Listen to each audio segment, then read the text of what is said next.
Hola, bienvenidos de vuelta a The Dragonfly Girl.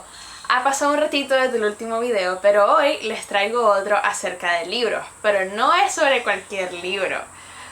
Es sobre probablemente una de mis cosas favoritas en todo el mundo.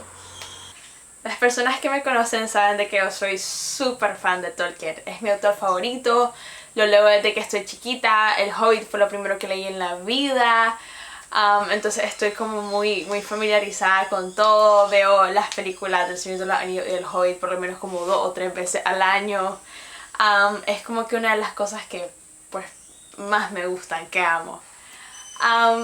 Pero fun fact, no había leído la trilogía del Señor de los Anillos en casi 10 años o un poco más de 10 años. ¿Por qué no lo había vuelto a leer desde la primera vez que lo leí cuando tenía 10 años?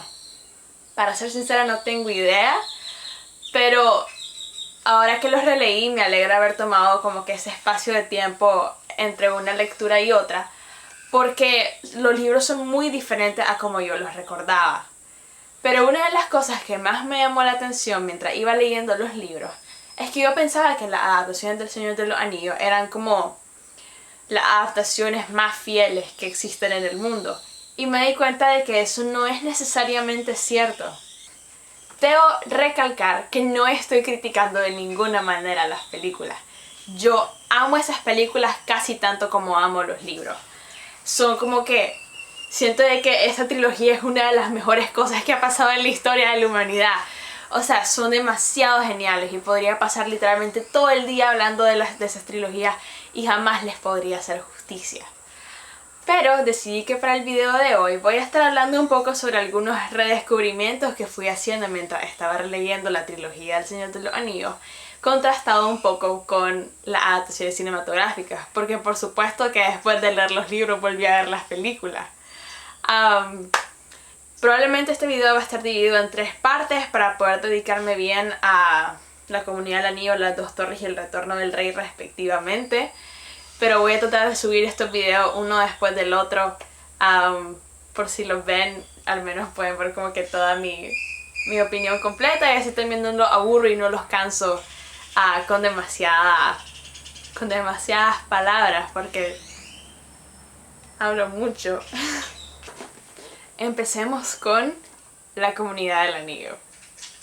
Una de las primeras cosas que quiero mencionar respecto a la Comunidad del Anillo es que la primera vez que los leí hace 10 años me tardé varios meses en poder terminar el libro primero, porque para los que no han leído los libros antes, todos los libros están divididos como que libro primero, libro segundo, libro tercero, libro cuarto y así. Todos los libros están seccionados a la mitad. Entonces me pasó bastante que me costó mucho leer el libro primero porque sentía que la narrativa era un poquito lenta, mientras que el libro segundo lo leí rapidísimo. Hoy en día sigo teniendo un poquito esa opinión y esa perspectiva. Estos libros los leí con Donatella, ahora que los releí. Y la verdad es de que el libro primero es bastante lento. Creo que es porque Tolkien estaba como que arrancando la historia y estaba todavía como familiarizándose con todo y siento que él quería hablarte de todo. Y luego fue como que se dio cuenta de que si seguía escribiendo el libro primero, o sea, si seguía escribiendo con el mismo estilo del libro primero, probablemente no iba a terminar de escribir los libros nunca. Pero dicho esto, Tolkien tenía una habilidad increíble con las palabras. O sea, te describe unos escenarios súper mágicos, súper lindos, súper bellos, que es como que tenés que prestar atención a cada palabra para poder seguirle el hilo de todo lo que te está contando. O sea, sentís realmente como que estás entrando en la mente de él, que estás descubriendo todo este mundo y como que te está dando la bienvenida, como entrá, vení conmigo, vamos a nadar. Y eso es genial.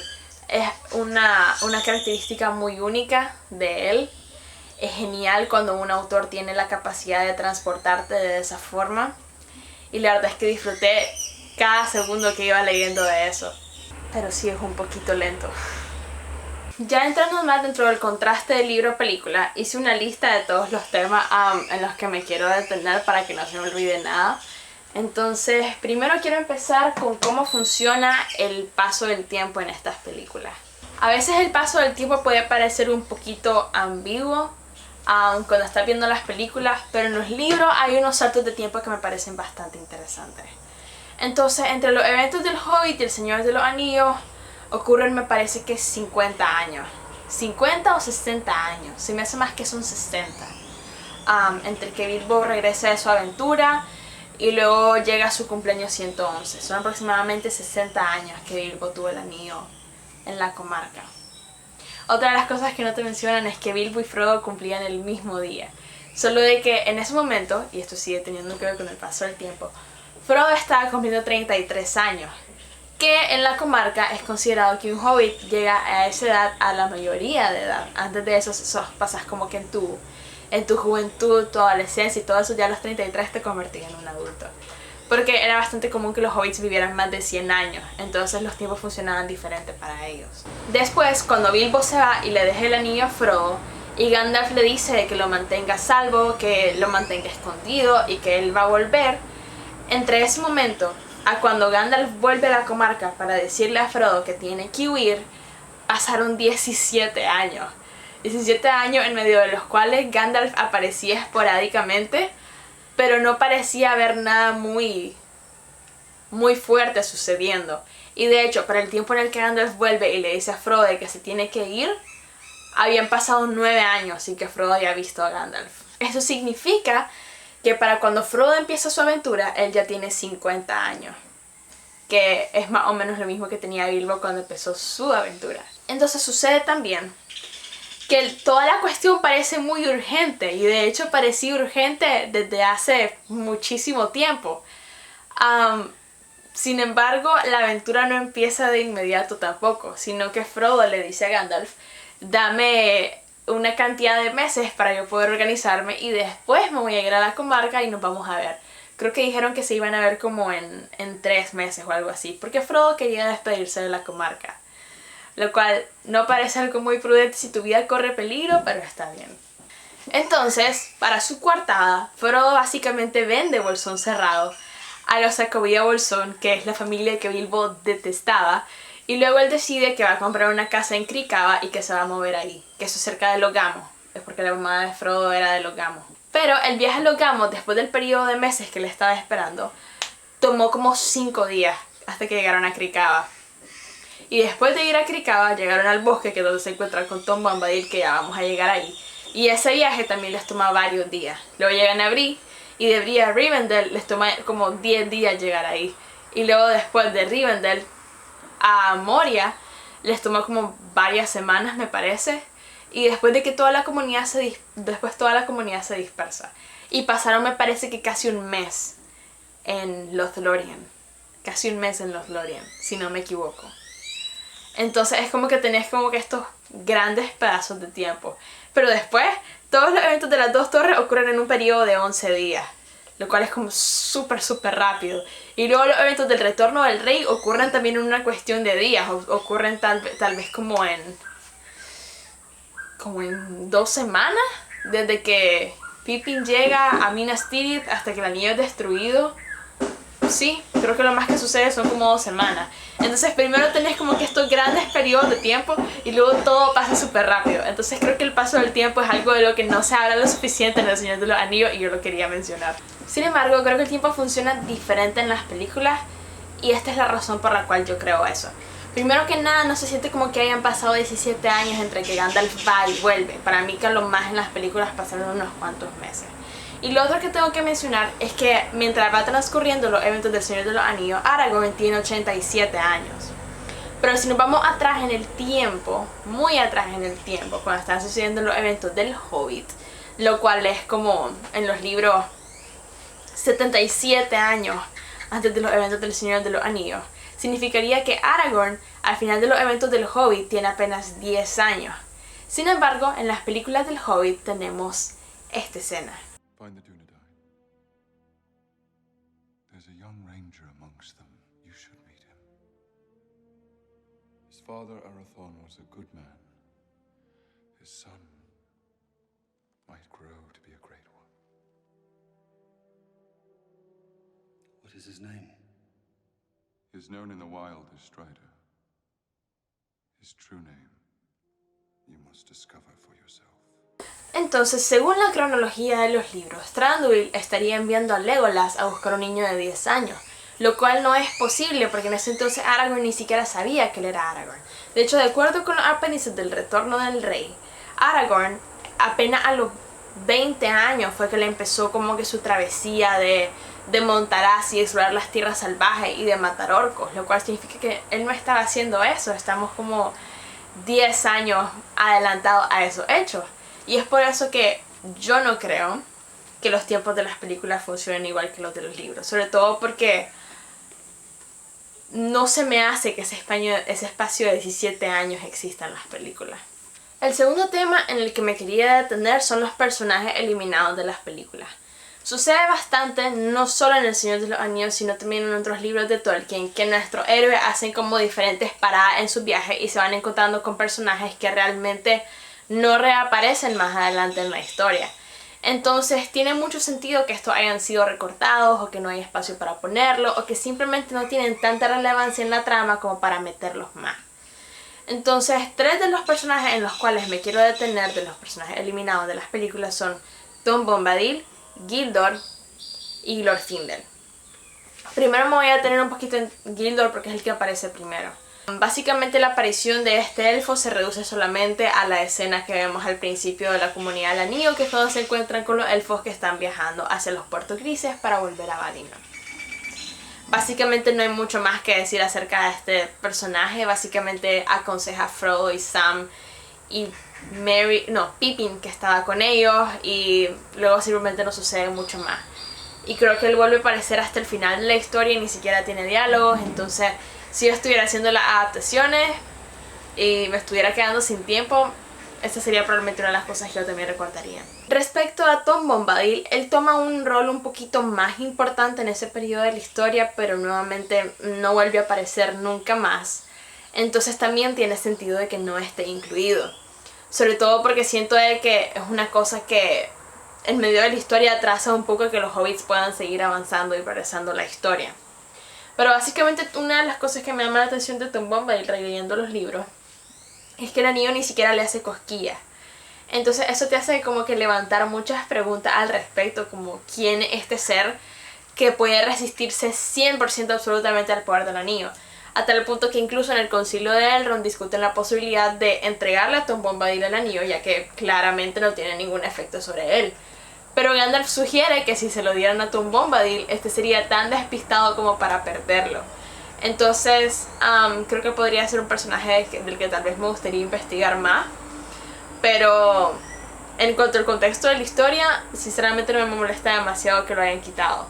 Se me ha olvidado mencionar que otro personaje que también he eliminado de la historia es el Gordo Bolger, que básicamente su misión es que mientras Frodo, Sam, Merry y Pippin se van de la comarca para emprender su viaje a Bree, el Gordo Bolger tenía la misión de quedarse en la comarca para avisarle a Gandalf por si Gandalf volvía después de que ellos se fueran, o para, bueno, estar pendiente de la comarca básicamente. Finalmente me quiero detener en Glorfindel. El rol que ocupa Glorfindel en la historia, igualmente Glorfindel después de este momento casi no vuelve a aparecer nunca más, es que él es quien encuentra a Aragorn y a los hobbits mientras están viajando de Bree a Rivendell, ya cuando Frodo está herido por la espada de Morgul. Entonces básicamente él cumple el rol de transportar a Frodo a Rivendell y llegar a salvo protegiéndose de los Nazgûl. Para los que han visto las películas saben que decidieron cambiar esto dándole ese rol a Arwen, a quien voy a volver más tarde. Pero una de las cosas que me llama la atención respecto a Glorfindel es que me parece una decisión muy osada de Tolkien traer a este personaje de Señor de los Anillos, considerando de que murió en la batalla de Gondolin luchando contra un Balrog y tuvo como que una super heroica muerte, pero después reencarna en el Señor de los Anillos. Entonces es como, ¿para qué lloré tu muerte? I can't believe you're alive. I saw you die. I mourned you. I cried for you. I'm honored. Había escrito también que los sucesos en Bree pasan bastante diferente, pero no sé qué tanto me quiero detener aquí. Básicamente sucede, y tal vez esto habría sido divertido incluirlo, que había Nazgûls y también hombres malvados en Bree, como vemos en la película. Pero suceden más cosas en el camino, se roban los ponis de la posada de Mantecona, Había una carta de Gandalf en la que básicamente le explican quién es Aragorn y todo eso, que sinceramente me gusta más cómo se manejó en la película porque fue más como show don't tell. Y luego sucede que durante este tiempo también es cuando consiguen a Bill el pony, que básicamente antes era el pony de un señor que se llama Bill el Echal, que era súper dañino, súper malvado y que estaba aliado con Sauron y como con otros matones y todo eso, y creo que tuvo un atentado en contra de la vida de Merry. Pero además sucede que en Bree, en vez de ser Pippin el que fue descuidado, y empieza a decir como, ah sí, yo conozco a Frodo Bolsón, ahí está. Lo que pasa en realidad en Hobbit, Frodo se puso a bailar encima de la mesa en la posada, se cayó y por accidente se puso el anillo y fue todo un escándalo. Pero si alguien aquí quiere defender a Pippin, pueden decir que él no tuvo la culpa de las cosas que pasaron en Bree. De hecho fue muy prudente. Ok, ahora llegamos a una de mis partes favoritas del Señor de los Anillos, que es la introducción de Aragorn. Y yo siento de que esta es una de las cosas mejores logradas tanto en los libros como en las películas, porque Aragorn es un personaje súper fuerte que te impacta un montón. Y probablemente voy a volver un poco al desarrollo de Aragorn en los otros videos también para poder darle su tiempo, porque realmente suceden muchas cosas con Aragorn y hay varios contrastes. Pero yo siento de que es uno de los personajes mejores logrados, no solo en los libros sino también en la adaptación. Viggo Mortensen fue una opción genial, super top, que sinceramente si yo ahorita pensara en un actor, y créanme que lo he pensado mucho, que hoy en día pudiera ser de Aragorn, no se me ocurre absolutamente nadie, porque el trabajo que hizo Viggo es tan único y tan fuerte y tan memorable que es difícil superar eso. Entonces, si hiciera como un ranking incluso de los personajes mejores introducidos en fantasía, sería como el número 1, porque todo el misterio que rodea a ese personaje, que no sabes quién realmente es, que se esconde detrás de este alter ego que es Trancos, la manera también en la que él expresa sus frustraciones, como si supieran realmente quién soy. Y es un personaje muy bueno, muy fuerte, súper bien desarrollado, tiene tantas capas, tanta historia, tantas cosas detrás de él. Su trágico romance con Arwen, el miedo que le tiene a su destino y de convertirse en una nueva versión de Isildur, que es lo que él quería evitar. El poder básicamente cumplir con estas expectativas del legado que él carga encima de su hombro desde que su padre murió cuando él era un niño. Es una de mis cosas favoritas realmente. Aragorn es... No tengo palabras para escribir a Aragorn realmente. Pero ya que estamos hablando del romance, voy a poder volver a la otra parte que quería explicar, que es sobre el personaje de Arwen. Lamentablemente, Arwen no es un personaje muy relevante en los libros. Voy a tener que decirlo así porque realmente no hay ninguna otra forma que ponerlo. Es un personaje que durante los primeros 2 libros es apenas mencionado del todo. No te das cuenta de que tiene un romance con Aragorn hasta que llegas al final del libro. Es un personaje que apenas está, no tiene diálogo. Solo hay un momento en el que Aragorn me parece que o al final de la Comunidad del Anillo o en medio de las 2 torres la menciona porque la recuerda. Y luego en el Retorno del Rey simplemente aparece y ella es la nueva reina de Gondor y le ofrece a Frodo su lugar para viajar a Valinor. Pero aparte de eso realmente no llegamos a conocer absolutamente nada de Arwen hasta que leemos los apéndices, por lo menos en El Señor de los Anillos. Entonces, tener como este paso de convertir a Arwen en un personaje al cual se menciona a un personaje que es un poquito más activo en la trama, me parece una decisión buenísima. Es muy lógico para mí que ella reemplace el rol de Glorfindel en rescatar a Frodo y llevarlo a Rivendell. Me parece muy bien que han incluido más escenas del romance entre Aragorn y Arwen, que ella pueda tener un poquito más de relevancia en la pantalla, sus diálogos. Y una de las cosas que más me cautiva de este personaje, y que siento que el casting estuvo muy bien logrado en ese sentido, es que la voz de Arwen es como muy madura y a la vez muy dulce y a la vez como encantadora. Entonces siento de que la voz de Arwen te transmite muchísimo, a pesar de que tal vez los diálogos que ella diga tal vez no sean tan fuertes. Entonces esa es una de las cosas que más me gustan y que siento que está como que súper bien capturada todo eso. Entonces, si me preguntan, Arwen de los libros, Arwen de las películas. O sea, siento de que pudieron explotar el potencial del personaje que no fue aprovechado en los libros y que tuvo que haber sido explorado, en mi opinión. Y así es como llegamos a una de las partes más cruciales del libro, el Concilio de Elrond. En el libro es un capítulo como de 50 páginas y nos tomó 3 noches leerlo, porque sucede mucho esto de que estamos discutiendo qué es lo que vamos a hacer con el anillo. Entonces empiezan a proponer distintas ideas, entre ellas tirar el anillo al mar, llevar el anillo a Valinor, guardar el anillo en Rivendell, que Elrond dijo que absolutamente no, él no se prestaba a ese plan, darle el anillo a Tom Bombadil, etcétera, etcétera. Y van surgiendo como que todas estas ideas de qué es lo que tenemos que hacer con el anillo, Boromir diciendo que el anillo debería de ir a Gondor, en fin. Hasta que finalmente deciden que lo que van a hacer es destruir el anillo. Y Frodo se ofrece voluntariamente para hacer esa tarea. Ahora, una de las cosas que me parece divertida es que cuando en las películas Frodo dice yo lo voy a llevar, Gandalf tiene como esta cara de dolor y de pesadumbre, como esto es exactamente lo que quería evitar.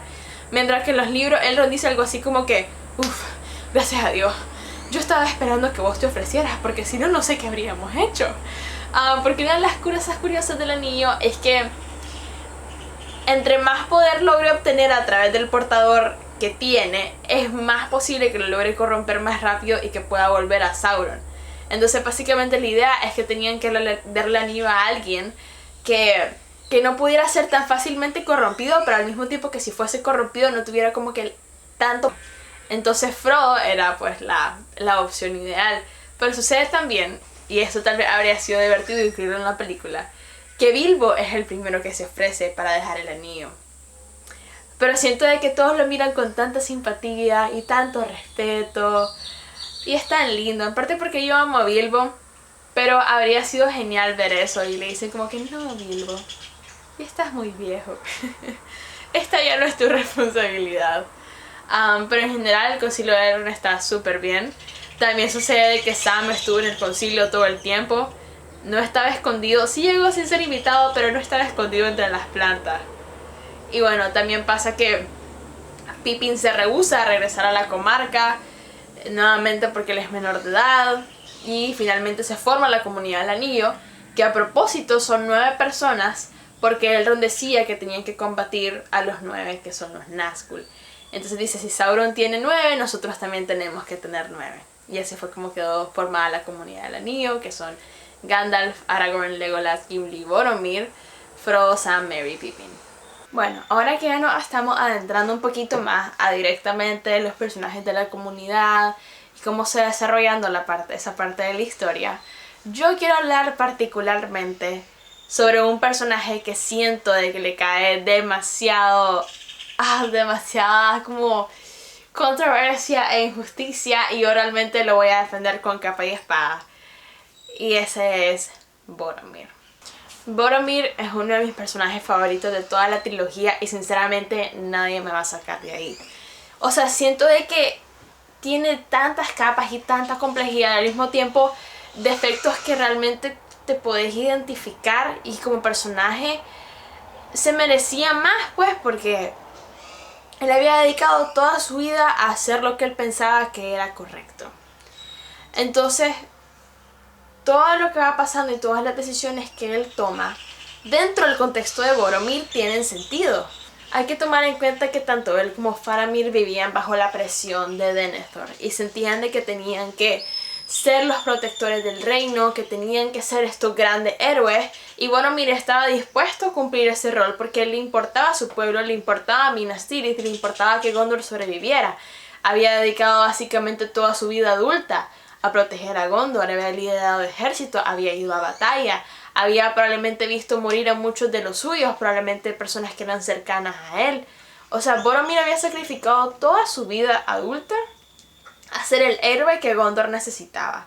Entonces, cuando él de repente llega a Rivendell y se da cuenta de que existe esta es que puede resolver todos esos problemas, él obviamente claro que más adelante él empieza a comprender que eso no es posible, que es un arma demasiado peligrosa y que lo mejor es destruirla. Creo que hasta cierto punto él entiende eso. Pero pasa que el poder del anillo simplemente es demasiado fuerte. Si ni siquiera Frodo se pudo resistir al final de la historia, creo que es bastante normal que Boromir haya tenido ese problema. Ahora, sucede también que uno de los mayores miedos de Boromir es que llevar al anillo a Mordor era básicamente entregárselo a Sauron. ¿Por qué? Porque Mordor era demasiado peligroso como para poderlo cruzar. Él había luchado por años, sabía muy bien cómo era la situación. Entonces a él le parecía improbable que fuera una misión que pudiera resultar exitosa. Y de hecho hubo varios momentos en la historia en los que todo pudo haber salido muy mal. Así que dentro de todo lo que decía Boromir tenía sentido.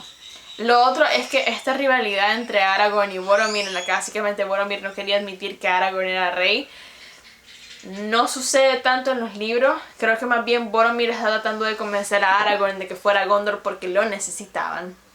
Y lo otro que sucede también es que después de Moria, ya en el Anduin, cuando empieza cuando ya la comunidad se disuelve, Boromir iba a regresar a Gondor y él quería que alguien regresara con él porque es como que le he dedicado meses a esta misión, pero ahora mi pueblo me necesita y nadie lo quería acompañar. Entonces es triste pues porque es un personaje que una y otra vez entrega su todo y no recibe nada a cambio. También sucede que en Moria fue el último que se quedó peleando. Cuando todos los demás estaban escapando, Boromir estaba dispuesto a sacrificar su vida para que todos los demás salieran a salvo.